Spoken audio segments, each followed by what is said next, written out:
Hi there, this is Markus Meinzer. I'm a director of Tax Justice Network, and I had the pleasure to coordinate the Financial Secrecy Index 2018 research process. This webinar is about giving you a quick intro into the main changes of the Financial Secrecy Index 2018 to familiarize yourselves with what has actually changed and what comparisons are possible or might not be possible with the past. So first of all, let me start by saying that the FSI 2018 underwent a fundamental methodological review beginning in 2016 with a stakeholder survey where we incorporated the feedback of more than 130 respondents in order to change the indicators that measure the financial secrecy and also decide on what to change in the two components that make up the FSI. The one component being, as you probably know, the secrecy score, currently made up out of 20 indicators, computed out of 20 indicators, and the other component being the global scale weight, which is the share of a jurisdiction in the global market for offshore financial service exports. Now, the stakeholder survey led us to decide to increase the number of indicators to 20, but at that time we did not envisage yet the depth of the changes that we would be undergoing with this next index, because we had only planned to add a few indicators but to leave a lot of the others broadly the same. During the course of the research process and also in the light of the insights from the Paradise Papers, the Panama Papers especially, we soon realized that the changes we wanted to make to the FSI were more fundamental than just adding a number of indicators, so that we ended up now revising a lot of the indicators that were already there in the past, so as to give much more detail and much more nuance than was the case previously. I want to show you now briefly what that mainly looks like. So let's start with the secrecy score, which has now, as I said, increased to 20 from 15 previously. You see here the second dimension, which is about the legal entity transparency and ownership registration. These two dimensions underwent the most fundamental revisions, especially with respect to the ownership registration. In the past, in 2015, we basically only looked on whether or not countries require companies that are formed in their territory to record beneficial ownership. But when we analyzed the laws that came into place in the European Union through the Money Laundering Directive in 2015, we soon realized that this is not enough, because the thresholds for determining of who a beneficial owner is are so high that often and regularly a company will be able to can be formed under the new regulations without any owner, a beneficial owner, to be recorded whatsoever.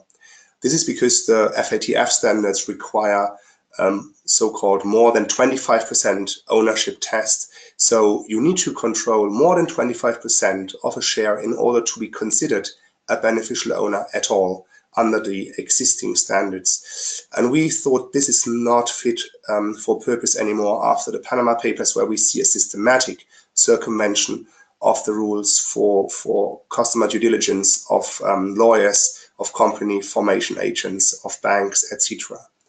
That is why we have now taken the position that we want to look into the detail of each beneficial ownership definition in the countries. What threshold do they apply? The ultimate goal here must and should be to require those that own and control any single share in a company to be recorded as a beneficial owner, no matter how many layers of shell companies are put in between.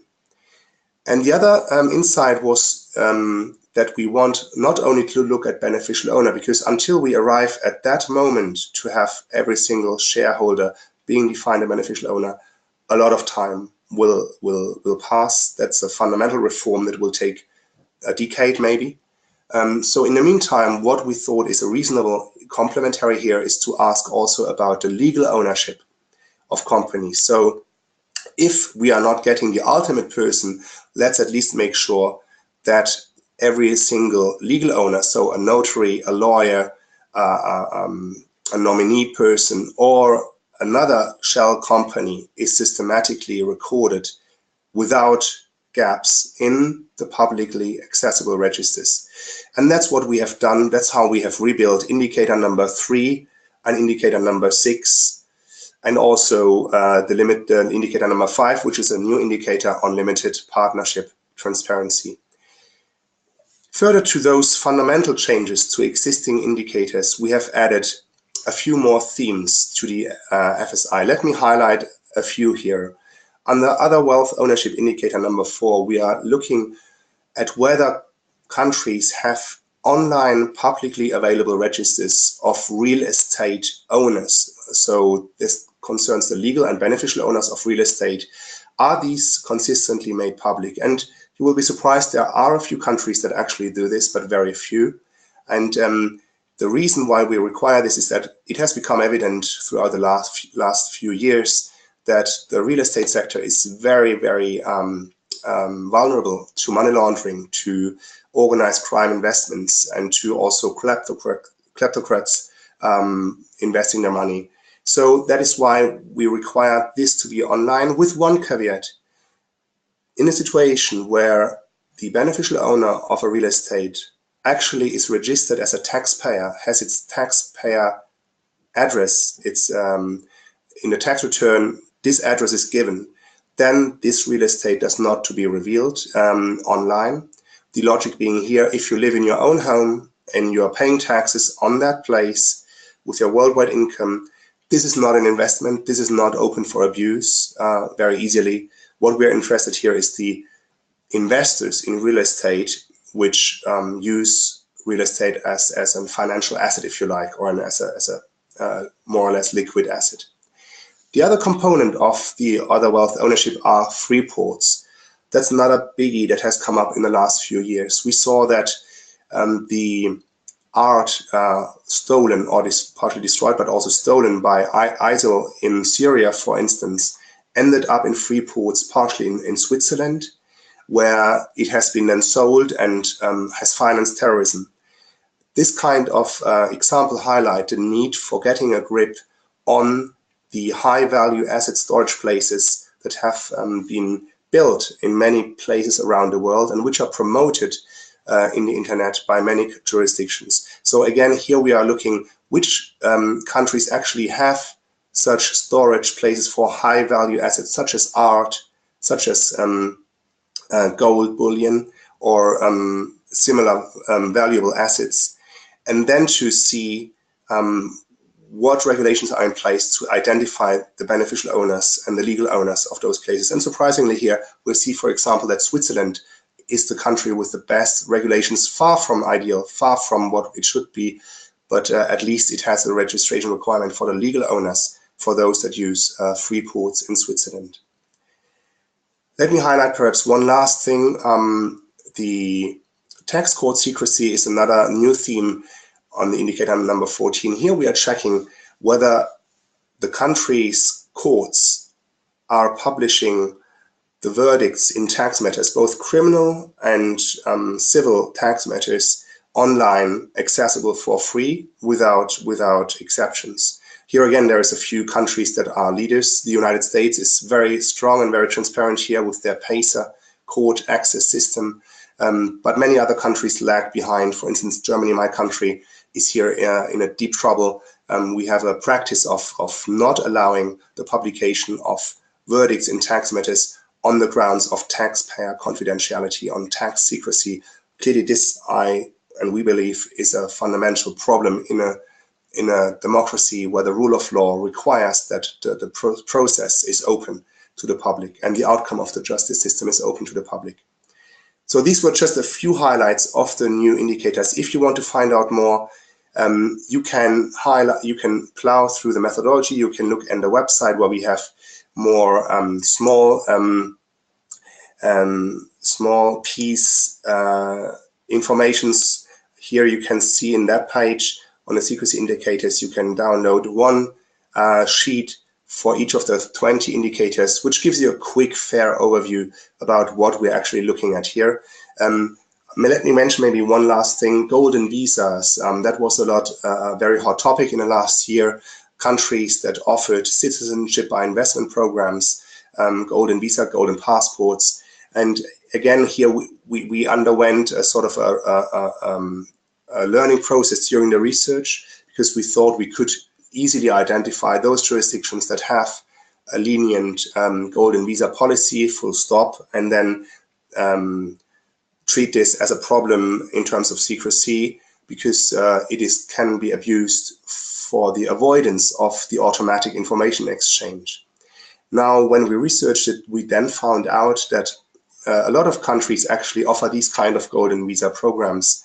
So we needed to reflect again upon what is the actual harmful situation here, and then realize that the combination of the secrecy with the absence of a full-fledged worldwide personal income tax is the problem. There's no point to moving your tax residency and tricking your bank into believing that you are resident, let's say in Malta, if Malta taxes you on your worldwide income without flaw. There is no point in doing this. So we have combined, again, here in indicator number 12, consistent personal income tax, those two components to arrive at one indicator. Let me, last but not least, also mention that this year's index underwent a statistical audit by the European Commission's Joint Research Center. That was a process where we interacted over the last 2 years in the construction of the index and in the statistical properties of it, and had now incorporated their feedback into our methodology. You can find it in the methodology